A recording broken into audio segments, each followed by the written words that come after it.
வாரணாசியில் நிகழ்ந்த வன்முறை சம்பவங்கள் முன்கூட்டியே திட்டமிட்டு நடத்தப்பட்டிருப்பதாக அதிர்ச்சி தகவல்கள் வெளியாகியுள்ளன. உத்தரப்பிரதேச மாநிலம் வாரணாசியில் கங்கை நதியில் விநாயகர் சிலைகளை கரைக்க தடை செய்து நீதிமன்றம் உத்தரவிட்டிருந்தது.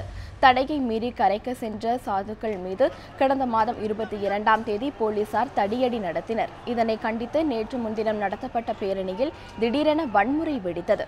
இதில் காவல்துறைக்கு சொந்தமான 4 வாகனங்கள் தீ வைத்து கொளுத்தப்பட்டுள்ளன. கடைகள் மற்றும் வாகனங்கள் அடித்து சேதப்படுத்தப்பட்டதோடு கற்கள் வீசியும் தாக்குதல் நடத்தப்பட்டன. இந்த தாக்குதலில் 8 போலீசார் உட்பட மொத்தம் 25 பேர் காயமடைந்தனர். பதற்றத்தை தணிக்க வாரணாசியில் பிறப்பிக்கப்பட்டிருந்த ஊரடங்கு உத்தரவு நேற்று விலக்கிக் கொள்ளப்பட்டது. வன்முறையில் ஈடுபட்டதாக 50 பேர் கைது செய்யப்பட்டுள்ளனர். இந்நிலையில் வன்முறை சம்பவம் முன்கூட்டியே திட்டமிட்டு நடத்தப்பட்டது விசாரணையில் தெரியவந்துள்ளதாக காவல்துறையினர் தெரிவித்துள்ளனர்.